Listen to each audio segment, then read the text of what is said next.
그랬을 때 대다수의 시편을 만든 다윗은 예수 그리스도의 직접적인 손조이고 예수 그리스도를 나타내는 사람이고, 다윗 왕을 필두로 해서 온 이스라엘 백성들이 하나님께 예배를 하러 가는 노래, 혹은 그 다윗 왕이 가장 앞장서서 뒤에 오는 모든 백성들과 더불어서 하나님께 찬송을 하는 것을 시편이라고 본다면, 그 다윗 왕을 상징하는 예수 그리스도께서 우리가 예배를 드릴 때, 특별히 시편을 부를 때 우리의 찬양 인도자가 되어 주셔서 중보자이신 그리스도를 쫓아서 우리가 예배할 때 그 찬양이 하나님께로 올라간다고 만약 우리가 가정을 하고 상상을 한다면, 오히려 그 속에서 그리스도를 훨씬 더 의식을 할 수가 있는 거죠.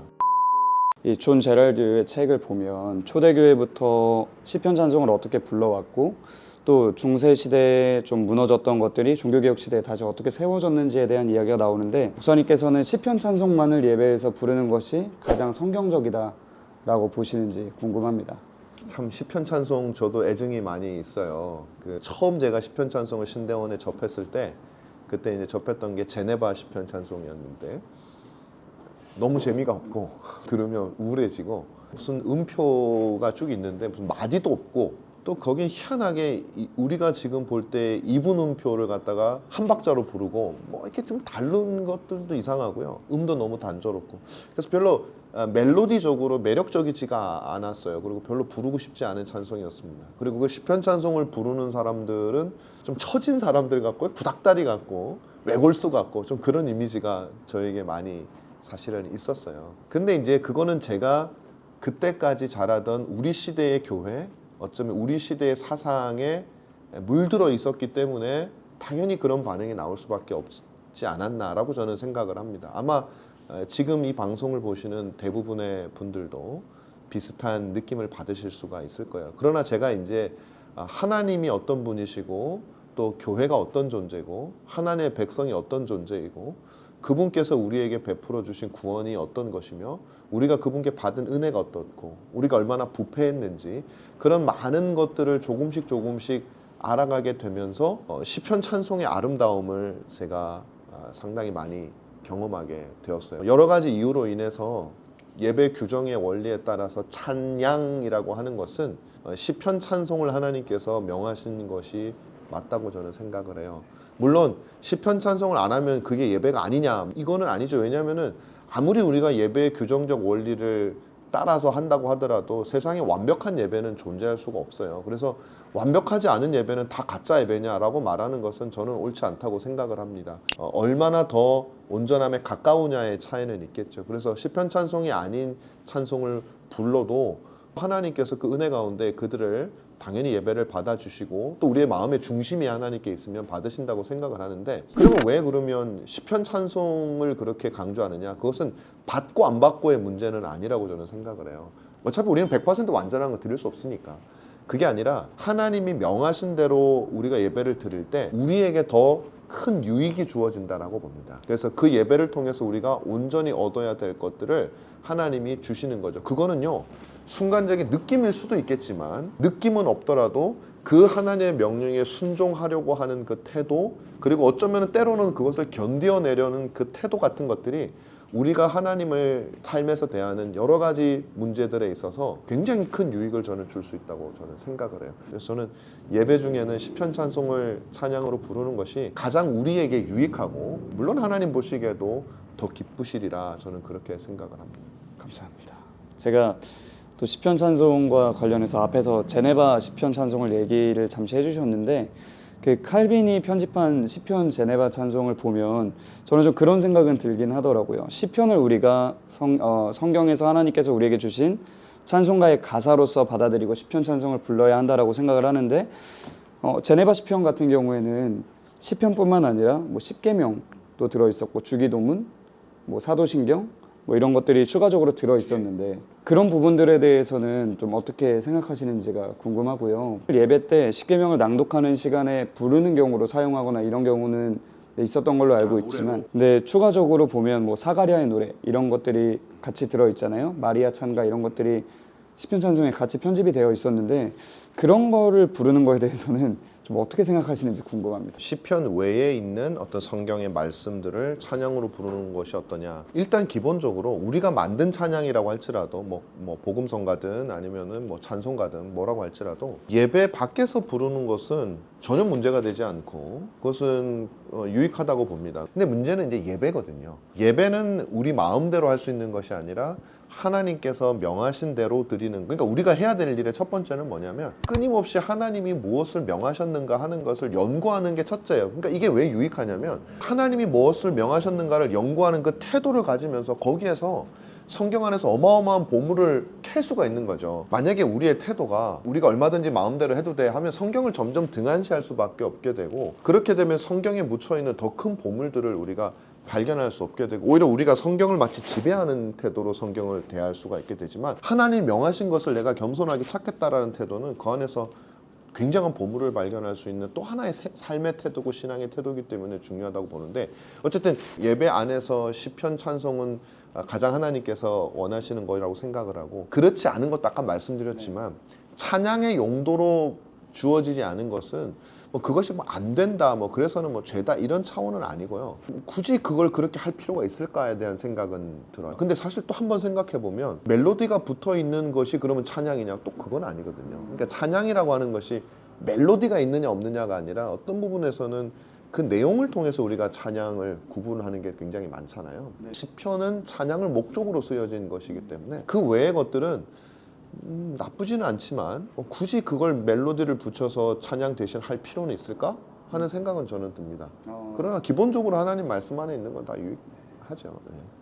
또 이게 자꾸 시편 찬송에 대한 얘기가 되는 것 같은데, 사실 시편은 그 자체로 그리스도에 대한, 예수 그리스도에 대한 직접적인 명시라고 해야 할까요? 딱 예수님이라는 단어가 등장하진 않지만 암시를 하고 있긴 하잖아요. 시편이 예수님을 바라보고 있는데, 근데 일반적으로 성도님들이 시편만을 부른다면 예수님을 찬양하는 느낌이 덜 날 수도 있을 것 같아요. 근데 이런 부분들에 대해서는 저희가 어떻게 할 수 있을까, 목사님의 의견이 궁금합니다. 시편이 예수님을 직접적으로 말하지 않죠. 안 계셨으니까. 그리고 만약에 직접적으로 예수님을 원한다면 복음서가 제일 좋을 거고, 아니면 이제 우리가 만들면 되죠. 예수님에 대해서 이렇게 만들면 예수님의 이름이 등장을 하는데, 근데 그건 이제 우리가 만든 거고, 그 안에는 오류가 얼마든지 있을 수 있고, 또 하나님 앞에 옳지 않은 것이 있을 수도 있고, 아까도 말했지만 우리가 만드는 그 내용이 그러면 성경보다 더 떨어지냐? 당연히 떨어지죠. 떨어지는데 우리가 만든 내용은 그럼 다 오류가 있냐? 그런 뜻이 아니라, 우리가 만들고 하는 것들을 예배 안에 자꾸 들여놓기 시작하면 우리는 점점 성경을 보지 않는 태도를 가지게 되고, 그래서 하나님 우리에게 끊임없이 하나님 말씀을 보라고, 하나님 말씀을 겸손하게 찾고 또 찾으라고 저는 예배 규정의 원리도 있지 않았나라고 혼자 생각을 해봅니다. 전사님이 물어보신 내용 중에 그 시편 안에 그리스도가 있느냐? 있죠. 그러니까 시편은 사실 성경 전체에 대한 요약이죠. 그렇기 때문에 당연히 시편의 중심도 그리스도입니다. 그러나 말씀하신 대로 명시적으로 그리스도가 나오지 않기 때문에 덜 하다고 생각할 수 있지만, 오히려 우리가 그걸 위해서는요, 시편을 노래를 부르기 전에 성도들에게 시편에 대한 이해를 깊게 해주는 작업이 훨씬 더 중요하다고 저는 그렇게 생각을 해요. 그래서 그냥 시편을 부릅시다 하면은 왜 불러야 되는지, 무슨 의미인지도 알지 못하고 시편을 부르는 거는 정말 의미가 없고요. 일단 우리가 의미를 모르면 찬양은 의미가 없어요. 그래서 일단 어떤 시편이든지 성도들이 시편에 익숙하고 그 안에 있는 그리스도에 대해서 이해할 수 있도록 해주시고, 또 하나 제가 생각할 때 시편을 부를 때 그리스도를 생각하는 방법은 뭐냐면, 시편의 주요한 저자인 사람이 누구냐면 다윗이죠. 다윗. 그리고 시편은 사실 왕의 노래입니다. 모세는 왕은 아니지만 이스라엘의 백성의 리더로서 이스라엘 백성들을 인도하는 왕의 역할을 했던 사람이고, 그 다음에 다윗의 아들인 솔로몬의 시편도 물론 소수지만 있고, 그 다음에 다른 아삽이라든지 헤만, 이런 사람들은 다 이제 다윗이 왕으로서 임명한, 어떻게 보면 왕의 부속되어져 있는 인물이라고 볼 수 있어요. 그랬을 때 대다수의 시편을 만든 다윗은 예수 그리스도의 직접적인 손조이고 예수 그리스도를 나타내는 사람이고, 다윗 왕을 필두로 해서 온 이스라엘 백성들이 하나님께 예배를 하러 가는 노래, 혹은 그 다윗 왕이 가장 앞장서서 뒤에 오는 모든 백성들과 더불어서 하나님께 찬송을 하는 것을 시편이라고 본다면, 그 다윗 왕을 상징하는 예수 그리스도께서 우리가 예배를 드릴 때, 특별히 시편을 부를 때 우리의 찬양 인도자가 되어 주셔서 중보자이신 그리스도를 쫓아서 우리가 예배할 때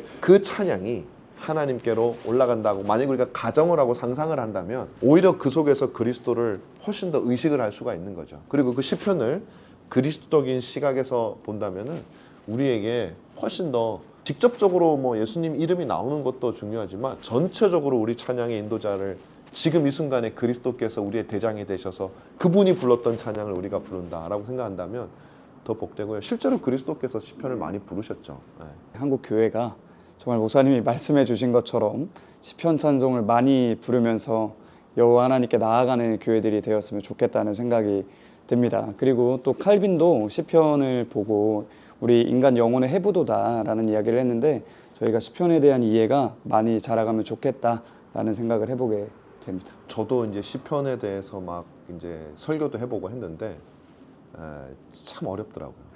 시편 설교가 진짜 너무 어렵고 왜 어렵나 했더니 이제 제가 시편에 대한 이해가 부족했어요. 그래서 반복되는 표현이 많이 나오고 반복되는 시편이 있다 보니까 뭐 어떻게 설교해야 될지 암담했던 그런 기억들이 있는데 오늘 우리 시대에도 아마 시편에 대한 이해가 많이 부족할 거예요. 많은 분들이 우리 뭐 신학생들도 마찬가지고. 그 시편을 어떤 방식으로 우리가 이해를 하는 게 좋을까라고 했을 때 현대 뭐 성경 신학이나 뭐 이쪽에서 이제 시편을 연구하는 그런 것도 좋겠지만 시편 찬송을 매주마다 부르고 혹은 시편을 매일마다 부르던 우리 종교개혁자들이나 아니면은 17세기 청교도들이나 우리 장로교회의 선조들 같은 그분들, 그 목사님들이 시편을 해석하고 시편을 설교했던 내용들을 우리들이 많이 본다면 훨씬 더 저는 큰 유익과 시편에 대한 이해를 가질 수 있지 않을까 하는 생각을 좀 해보게 됩니다. 이야기가 나온 김에 조금 화제를 바꿔서 질문을 드려보자면 우리 목사님께서는 16, 17세기 신학을 굉장히 사랑하시는데 16, 17세기 신학에 대해서 왜 그런 애정과 사랑을 가지고 계신지 그리고 많은 분들에게 16, 17세기 신학을 알리고자 하시는 이유가 무엇인지 설명해 주시면 좋을 것 같습니다. 이 바른 신학을 하는데 가장 중요한 것이 두 가지인데 칼빈이 말했던 것처럼 하나님을 바르게 알고 인간을 바르게 알아야만 바른 신학을 할 수 있는 거죠. 그죠? 그런데 하나님을 바르게 알기 위해서는 또 인간을 바르게 알아야 되고 인간을 바르게 해서 하나님을 바르게 알아야 되는데 16, 17세기는 어떤 시기냐면은 1000년간의 중세 시대가 이게 끝나던 시기죠. 그러니까 1000년 동안 뭘 알았냐면